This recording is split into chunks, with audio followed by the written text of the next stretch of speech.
आज मैं आपको सुंदरलाल अरुणेश की लिखी एक कविता सुना रहा हूँ। त्याग मूर्ति पन्ना। पन्नाधाय की कहानी से आप सभी लोग परिचित हैं।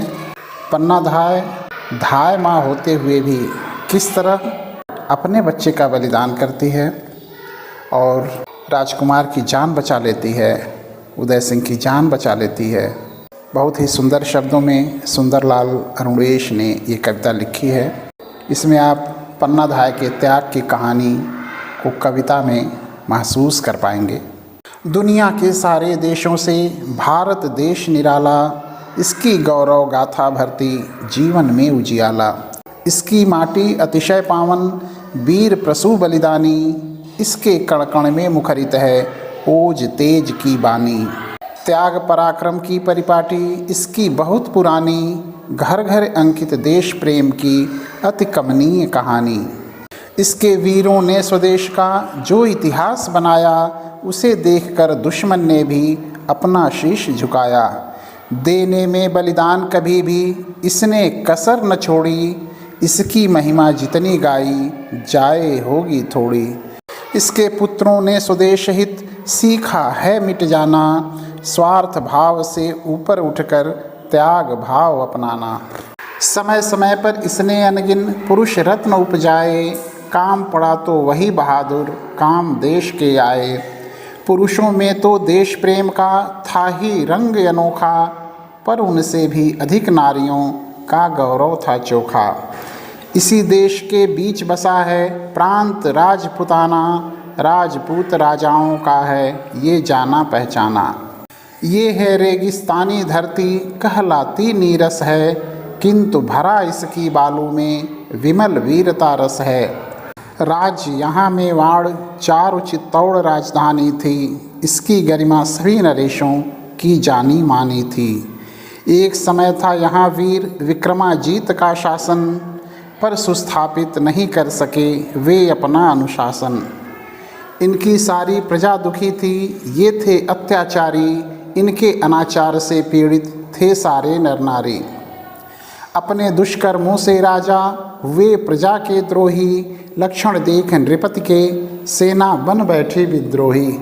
शांति भंग हो गई क्रांति ने अपना रंग दिखाया, पल में कुछ का कुछ कर देती क्रूर नियति की माया।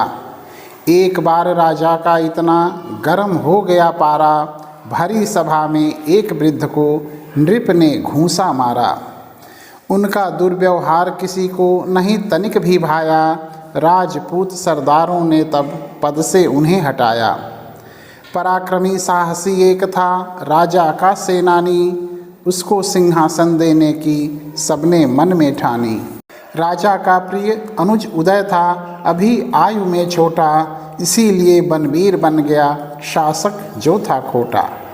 राजा के पुत्र उदय सिंह अभी छोटे थे, इसलिए बनवीर को शासक बनाया गया।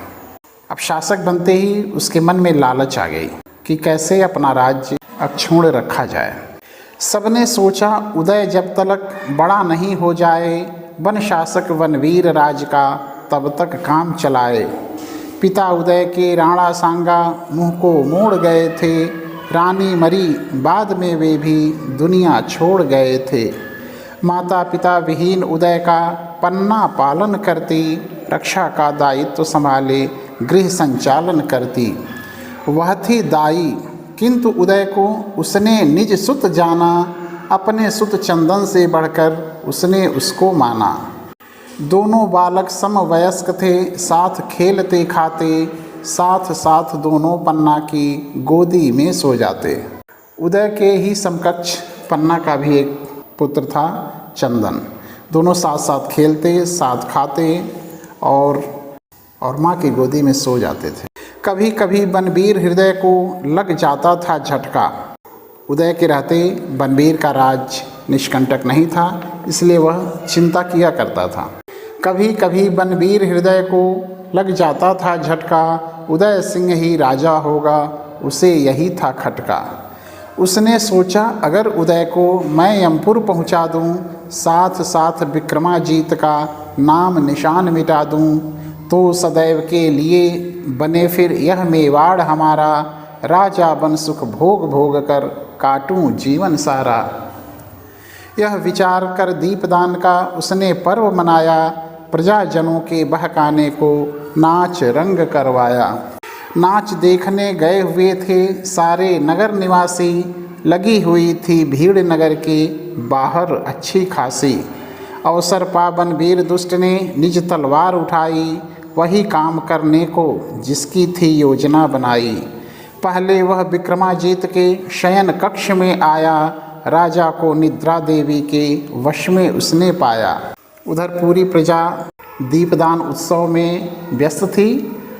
अवसर पाकर बनवीर तलवार उठाता है और विक्रमाजीत जो अपने शयन कक्ष में सो रहे थे उनका सर धड़ से अलग कर देता है। सोते राजा पर तब उसने निज हथियार चलाया, निकली भीषण चीख नृपति की राजमहल थर्राया। थोड़ी देर तड़प कर राजा शांत हो गए ऐसे, पवन वेग रुकने पर थमते तरुके पत्ते जैसे। एक दास ने चुपके चुपके ही यह दृश्य निहारा, अंदर से लेकर बाहर तक कांप गया बेचारा। एक दास यह दृश्य देख लेता है, घबरा गया और अब वह अपनी स्वामी भक्ति दिखाता है और यह सूचना पन्नादाई को दे देता है। इस अवसर पर उसने अपनी स्वामी भक्ति दिखलाई, पन्नादाई को जा उसने सारी खबर सुनाई। सुनकर पन्ना सन्न रह गई, रंग पड़ गया फीका, वही जानती हाल हुआ जो उस क्षण उसके जी का। पन्ना यह समाचार सुनकर सन्न रह गई और वह समझ गई कि बनवीर की इच्छा क्या है, उसकी नीयत क्या है। निश्चित ही वह उदय को मारने के लिए इधर आएगा। समझ गई बनवीर दुष्ट रुख अभी इधर मोड़ेगा, सत्ता लोलुप उदय सिंह को कभी नहीं छोड़ेगा। अब यहाँ आप पन्नाधाय के त्याग की कहानी को कवि के शब्दों में सुनिए। पन्नाधाय कैसे उदय सिंह की रक्षा करती है, उनकी रक्षा के लिए कैसे अपने पुत्र का बलिदान कर देती है। उसने सोचा मातृभूमि है मांग रही कुर्बानी, उसे पड़ेगी आज नमक की कीमत सभी चुकानी। क्षण भर का था समय, कठिन था कुछ निर्णय कर पाना, काल चाहता था बालक को अपना ग्रास बनाना। जागी ममता उसकी जिसको सदा पुत्रवत पाला, राजभक्त महिला ने तत्क्षण ही निर्णय कर डाला। सोते हुए उदय को उसने जा तत्काल उठाया, एक टोकरे में ले जाकर चुपके उसे सुलाया। ढका टोकरे को फिर उसने कुछ पत्तलें उठाकर लिटा दिया उसके बिस्तर पर सुत चंदन को लाकर। वाह रे पन्ना, उदय को टोकरी में रख देती है, टोकरी पत्तल से ढक देती है और उदय सिंह के बिस्तर पर अपने पुत्र चंदन को लाकर सुला देती है।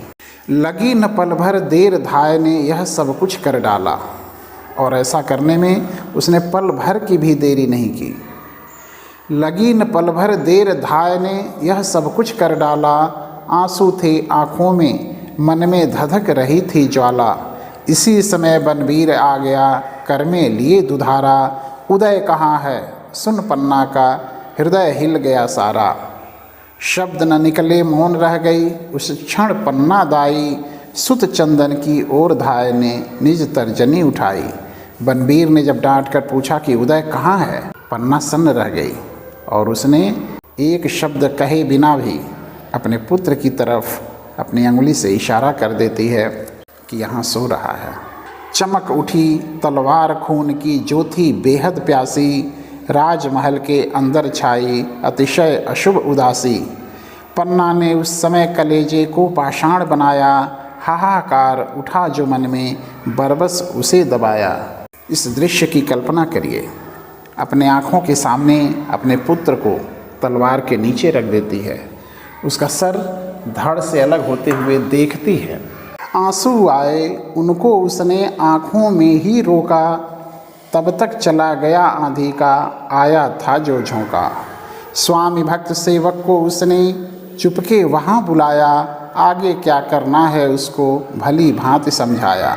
और अपने एक स्वामी भक्त सेवक को बुलाकर उससे कहती है कि यह टोकरी लेकर तुम वीरा नदी के किनारे पहुँचो।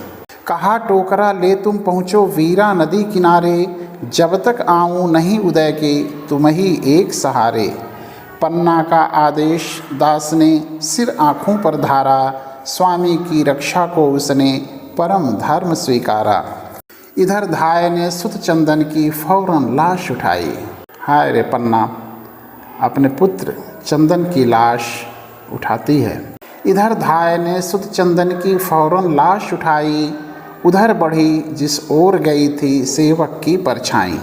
और वीरा नदी के किनारे जिधर सेवक को उसने भेजा था वहीं चल पड़ती है। दोनों मिले नदी के तट पर, जान न कोई पाया, पन्ना ने चंदन का अंतिम संस्कार निपटाया। उदय सिंह को लेकर उसने सेवक को लौटाया, भेद न कोई जाने उसको भली भांति समझाया। वहाँ वह अपने पुत्र चंदन का अंतिम संस्कार करती है और उदय सिंह को लेकर वहाँ से निकल जाती है और सेवक से निवेदन करती है कि यह भेद कोई जानने न पाए। बीती रात प्रभात हो गया, नभ में छाई लाली, और यह काली रात बीत जाती है। बीती रात प्रभात हो गया, नभ में छाई लाली, शीतल मंद बयार बही, नवगंध लुटाने वाली।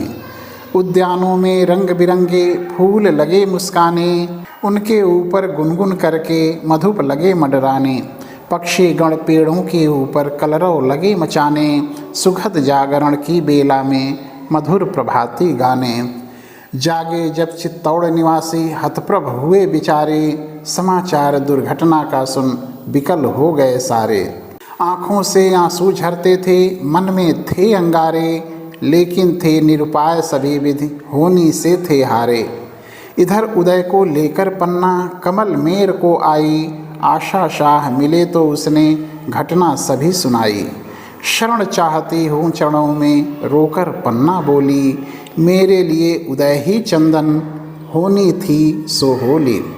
उसने कहा किम श्रीमान, जब तक उदय सिंह है बालक, तब तक इस असहाय जीव के बने आप ही पालक। चकित हुआ सरदार सुनी जब उसने करुण कहानी, मैं पन्ना की मदद करूँगा, ठान वीर ने ठानी। कहा शाह ने तब पन्ना से, तुम निर्भय हो जाओ, उदय सिंह का पालन करके उसको वीर बनाओ। किसकी हस्ती इस बालक पर अपनी आँख उठाए, इसका बांका बाल करे है कौन लाल जो आए। इतना कहकर वीर शाह ने धीरज उसे बंधाया, पन्ना के रहने का उसने सभी प्रबंध कराया। कमल मेर में रहकर पन्ना जीवन लगी बिताने, उदय सिंह पर माता जैसा अपना प्यार लुटाने। उसने अपने घायल मन का कभी न क्रंदन देखा, उदय सिंह के भीतर उसने अपना चंदन देखा। उसको लगी दिलाने पन्ना शिक्षा शासक वाली, बना सके जो उस बालक को वीर निडर बलशाली। अस्त्रों शस्त्रों से लड़ने की उसने कला सिखाई, पारंगत हो गया उदय तो बिहसी पन्ना दाई। तरुण उदय ने सीखी विद्या घोड़ों पर चढ़ने की, कंटकमय जीवन में उन्नति के पथ पर बढ़ने की। राजनीति के साथ साथ ही कूटनीति भी सीखी, सभी प्रजा का हित करने की उचित रीति भी सीखी। जबकि उदय में शासन करने की क्षमता दिखलाई, खबर तभी चित्तौड़ को पन्ना ने पहुंचाई। अब उदय सिंह जब बड़ा हो गया, शासक बनने के योग्य हो गया, तो पन्ना ने यह खबर चित्तौड़ नगर को पहुंचा दी। उदय सिंह जीवित है, जो है गद्दी का अधिकारी, समाचार सुन हर्षित होकर झूम उठे नर नारी। एक व्यक्ति था जिसको किंचित बात नहीं यह भाई, उसने जा बनवीर दुष्ट से फौरन चुगली खाई। चुगलखोर हर समय में रहते हैं। एक दुष्ट को यह सूचना अच्छी नहीं लगी, उसने तुरंत बनवीर से जाकर चुगली कर दी कि उदय सिंह अभी जिंदा है। उदय सिंह जीवित है, अब तुम अपना करो ठिकाना। सूख गया बनवीर की उसने यह रहस्य जब जाना। बनवीर के पैरों तले जमीन खिसक गई जब उसको पता चला कि उदय सिंह अभी जीवित है। क्या करता वह विवश हो गया अनहोनी के आगे, उसकी आशा अभिलाषा के टूट गए सब धागे। इधर प्रजा ने प्रमुदित होकर उत्सव एक मनाया, वंदनवार पताकाओं से सारा नगर सजाया। की गंदी गलियों की सबने मिलकर खूब सफाई, जितने भी थे भवन नगर में सबकी हुई पुताई। स्वामी भक्त सरदारों ने जब उचित समय अनुमाना, क्षण भर में ही कमल मेर को वे हो गए रवाना। उदय सिंह पन्ना से मिलकर मुदित हो गए मन में, शायद इतनी खुशी मिली थी उन्हें न इस जीवन में। पैरों पर सिर रखकर बोले, अब मत देर लगाएं, आकुल है चित्तौड़ भूमि, चल दर्शन उसे दिखाएं। सारी घटना सुनने के बाद उदय सिंह पन्नाधाय के पैरों में सिर रखकर उन्हें माता कहकर प्रणाम करते हैं। साथ उदय के पन्ना आई बनकर उसकी छाया, अपने कठिन त्याग का उसने मनमाना फल पाया। इन दोनों के साथ फौज ले आशा शाह पधारे, कभी बने थे जो सबके जीवन के रखवारे। उदय सिंह को सिंहासन पर सबने मिल बैठाया, राज तिलक हो गया प्रजा ने, खोया वैभव पाया। उस दिन फिर चित्तौड़ नगर में छाई थी खुशहाली, मंगल दीप जले थे घर घर जैसे हो दिवाली। खुशियों के आंसू थे उस क्षण पन्ना की आँखों में, खुशियों के आंसू थे उस क्षण पन्ना की आँखों में। भाग्यवान वह समझ रही थी अपने को लाखों में। अति बलवान उदार न्यायप्रिय उदय सिंह थे राजा, प्रजा सुखी हो सदा उन्होंने साज वही था साजा। जब तक जीवित रहे उदय ने पन्ना को माँ जाना, उसके चरणों की रज लेने में निज गौरव माना।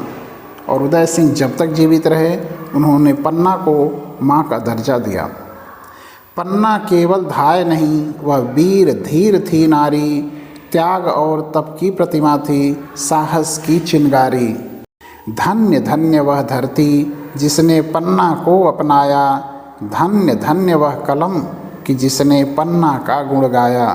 अगर न होती पन्ना तो हम उदय कहाँ से पाते, उदय न होता तो प्रताप से वीर किस तरह आते। राणा वीर प्रताप अमर हैं जिनकी गौरव गाथा, सुनकर जिनका नाम नमन को झुक जाता है माथा। वही प्रताप जिन्होंने वन वन घूम खाक थी छानी, लड़ते रहे शाह अकबर से हार न अपनी मानी।